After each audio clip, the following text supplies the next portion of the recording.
Hey everyone, welcome back to my channel. This is Coffee with Katie. I have sparkling water because I forgot I had to film this video today, to be honest, and it's kind of late, but I have my Mustafar, Battle of Mustafar, with a quote on it from Galactic Magic. So today's video is going to be my May TBR. Y'all know how this goes. We're going to be talking about the books that I'm going to be reading or trying to read in May. Sorry, I needed to adjust my camera a little bit. Look at my Writer's Quadrant shirt from Enchanted Oddities. Isn't it cool? I'm gonna try to keep the TBR a little light this month so that it will leave me some room for mood reading if I have time. I'm also gonna be traveling in May, so I don't know how much. I'll either have a lot more time to read or less time to read, and it's always a toss-up. So the first book that I'm planning on reading is Every Dark Shadow by Sarah Zim. This is for the Buzzword Book Challenge. For May's buzzword, it's every. So every has to be in the title, and I had been curious about this book. It's an indie author, and so I decided to just go ahead and go with this one. It might be a little bit of a challenge for me. I might have to take this with me because I don't think there's an audiobook for this, and again, that's how I do a lot of my reading. But Every Dark Shadow, it's Whispers of Dust and Darkness, Book 1.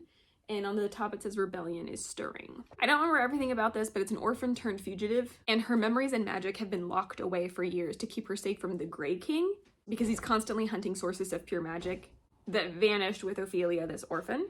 And so to keep her safe, her memories and everything is suppressed, and these three men, a smuggler, a soldier, and a scholar, have sworn to protect her, and they take her to their different homes, which are different places of this country, world, whatever. So they move her back and forth often, and she forgets where she was before. One is on a farmstead, one is in a city, and the other one has given up his rotation because of something that happened before. And it says, but across the worlds where the Grey King enslaves the magic-born, rebellion is stirring and a dark force is rising to stake its own claim on the throne. When shadows reach tendrils across the mortal world for Ophelia, she's pushed into a perilous quest to search truth, her magic, and a way to break the monarchy before it breaks them all.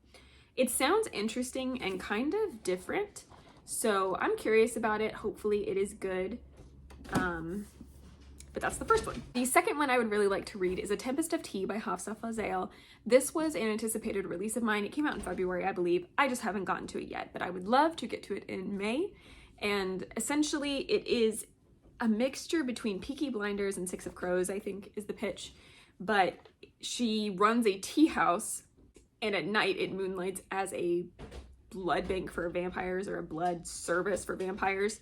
So it's kind of like the Crow Club, where it's like, oh, this is a betting thing, but it's also his home base for all of his crimes that he does. It sounds really interesting and cool, and I've never read anything from this author, but I've heard really good things about it. So I've been very curious about this. It's vampires, and it seems like there's like a ragtag crew of people, so I think I'll really enjoy it. But it's not too long. It's actually pretty short, so I'm hoping it'll be good. I'm hoping I'll really like it. We'll see. The next one is also an anticipated release of mine, and I can't wait for it, and it's How to Become the Dark Lord and Die Trying.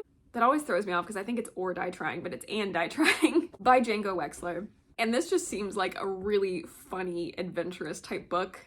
It says Groundhog Day meets Guardians of the Galaxy and Django Wexler's laugh-out-loud fantasy tale about a young woman who, tired of defending humanity from the Dark Lord, decides to become the Dark Lord herself. Davy has done this all before. She's tried to be the hero and take down the all-powerful Dark Lord. 100 times she's rallied humanity and made the final charge, but the time loop always gets her in the end. Sometimes she's killed quickly, sometimes it takes a while, but she's been defeated every time. This time, she's done being the hero and done being stuck in an endless time loop. If the Dark Lord always wins, then maybe that's who she needs to be. It's Davy's turn to play on the winning side. That just sounds so good. It's so fun, and I cannot wait to read it. I'm pretty excited about it. Pretty excited. I think it's gonna be really good, really funny. Can't wait. And because it's May, I tried to read a Star Wars book. Last year, all I read in May were Star Wars books. And this year, I'm not doing that, but I'm at least gonna read one. And this is a series that I've been wanting to get into for quite a while, but I didn't really know where to start, and I was kind of confused about the order, and there were so many books that I just didn't know. And I talked to some people on TikTok about it, and I also just kind of looked at the publishing order, and I decided that I'm going to start the High Republic series with The Light of the Jedi by Charles Soule. And I've heard amazing things about these books, and it is really cool because it's when the reign of the Jedi was like in its peak, and I love that idea. So I'm very curious to finally delve into this world, see what it's all about, meet new characters, because as far as I'm aware, there's no characters that we know in these books from the movies and things we've seen so far. I think that's really cool, and I can't wait to finally start my journey. So I'm gonna start it with this. I don't even know what it's about, honestly, except that it's the High Republic. Let's see. Long before the First Order, before the Empire, before the Clone Wars, Jedi lit the way for the galaxy in the High Republic. It is a golden age. Intrepid hyperspace scouts expand the reach of the Republic to the furthest stars. Worlds flourish under the benevolent leadership of the Senate, and peace reigns, enforced by the wisdom and strength of the renowned order of Force users known as the Jedi. The Jedi at the height of their power, the free citizens of the galaxy, are confident in their ability to weather any storm. But even the brightest light can cast a shadow, and some storms defy any preparation. When a shocking catastrophe in hyperspace tears a ship to pieces, the flurry of shrapnel emerging from the disaster threatens an entire system. No sooner does the call for help go out than the Jedi race to the scene. The scope of the emergence, however, is enough to push even the Jedi to their limit. As the sky breaks open and destruction rains down upon the peaceful alliance they helped to build, the Jedi must trust in the Force to see them through a day in which a single mistake could cost billions of lives. Even as the Jedi battle valiantly against calamity, something truly deadly grows beyond the boundary of the Republic. The hyperspace disaster is far more sinister than the Jedi could ever suspect. A threat hides in the darkness, far from the light of the age, and harbors a secret that could strike fear into even a Jedi's heart. Sounds vague, sounds good. It's Star Wars, so like, I'm gonna like it, you know? But I'm excited! I'm gonna start my journey! And then last but not least, I'm gonna try to read Damsel by Elena K. Arnold. This is on my chopping block challenge that you will see a video of soon. Basically, if I don't read it, I have to get rid of it. But I have been curious about this for years, and I haven't picked it up, and it looks like it's gonna be a pretty short and quick read, and I'm curious about it, and I wanna know. This is not the same Damsel that the Damsel movie with Millie Bobby Brown is about. That's a different book. But this is kind of similar, where there's a princess that was kidnapped by a dragon, and a prince is coming to save her, but she has no memories of anything.